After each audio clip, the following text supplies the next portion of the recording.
seconds. 5 seconds. Start.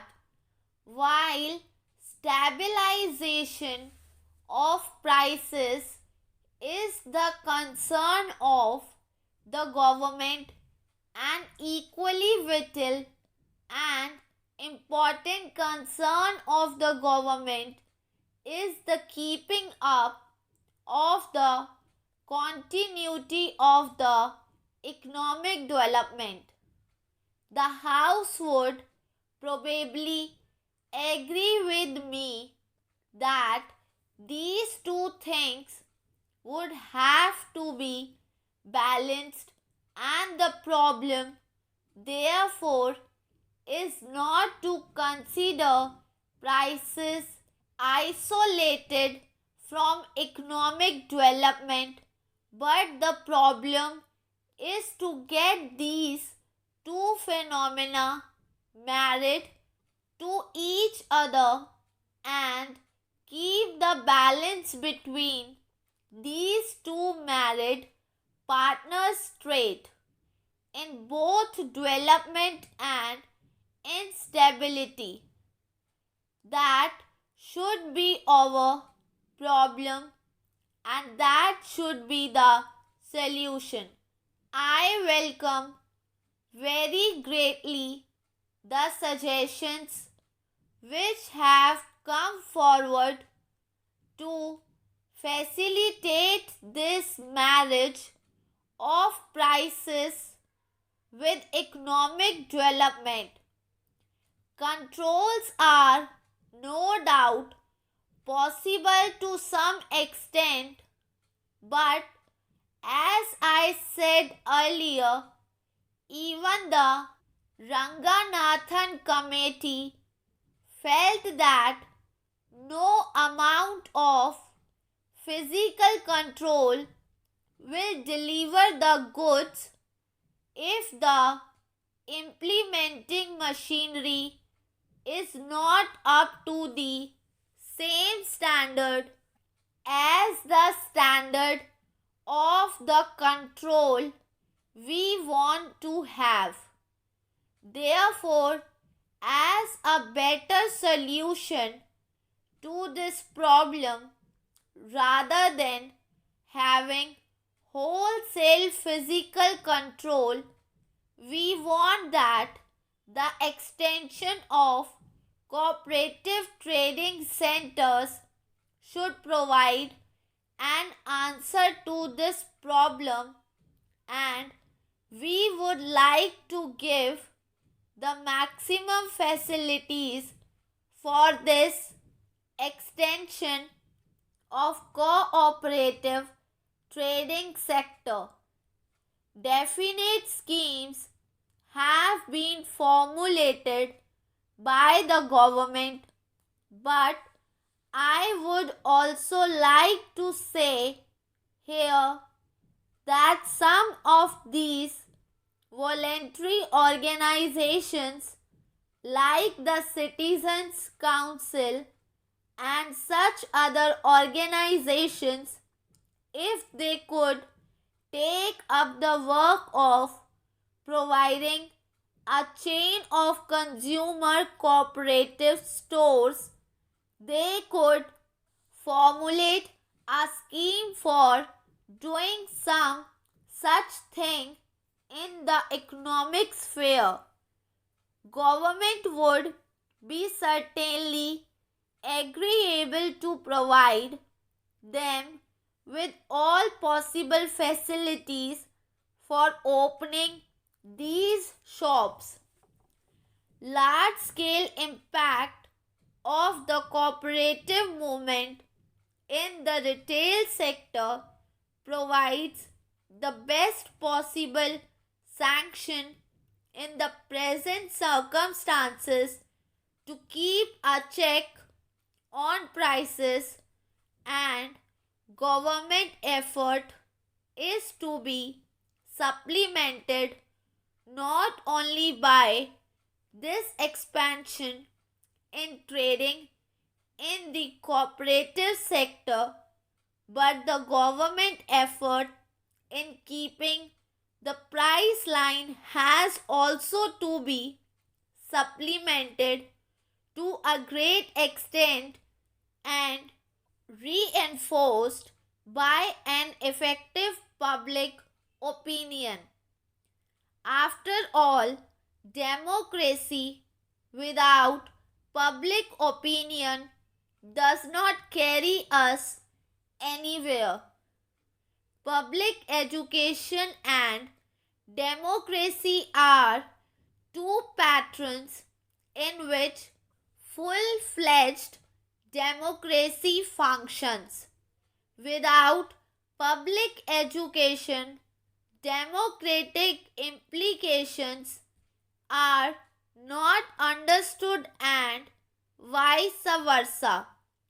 Without a democratic pattern of society, this public education does not have much meaning.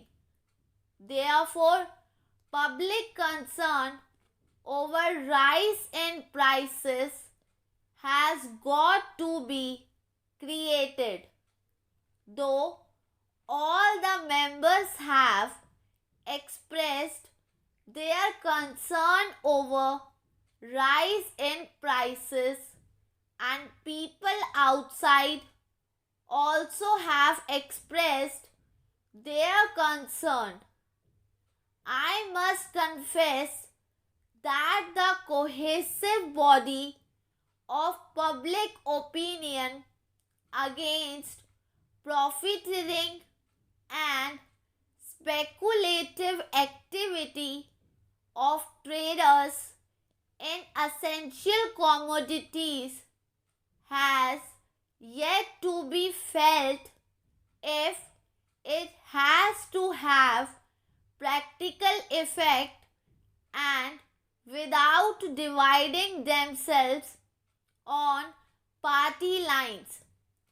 Members of parliament should also play a very effective role through their own parties.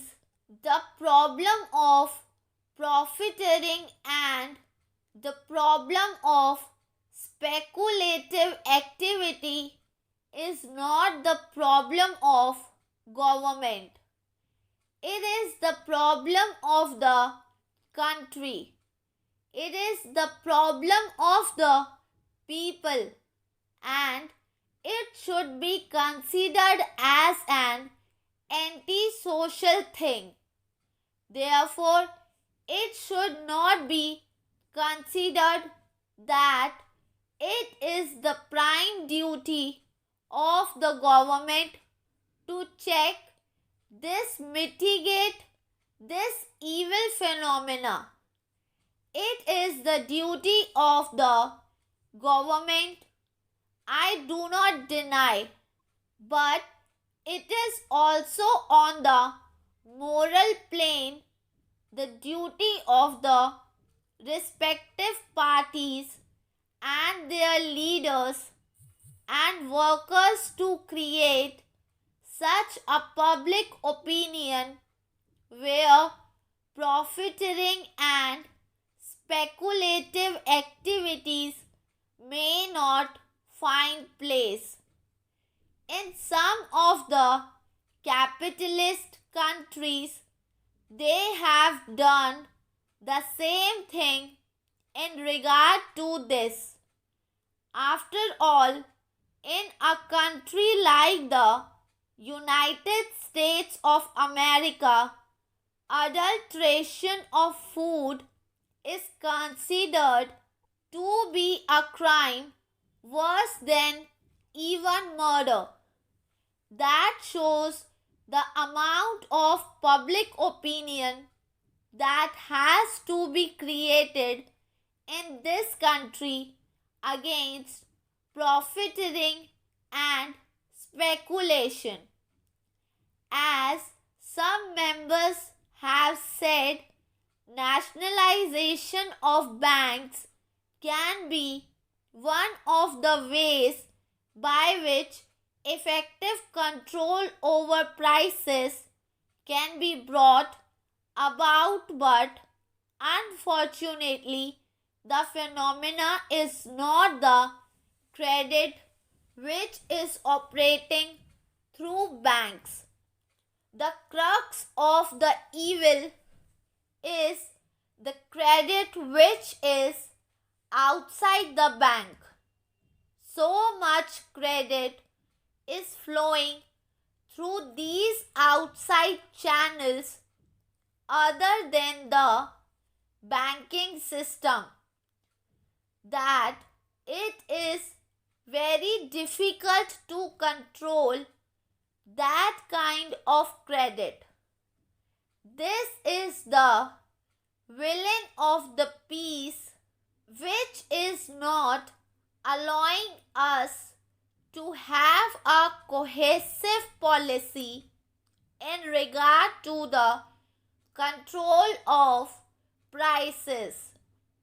A part of the purchasing power of the public which has come under the operation of the banking sector is relatively small when compared to the money outside the banks.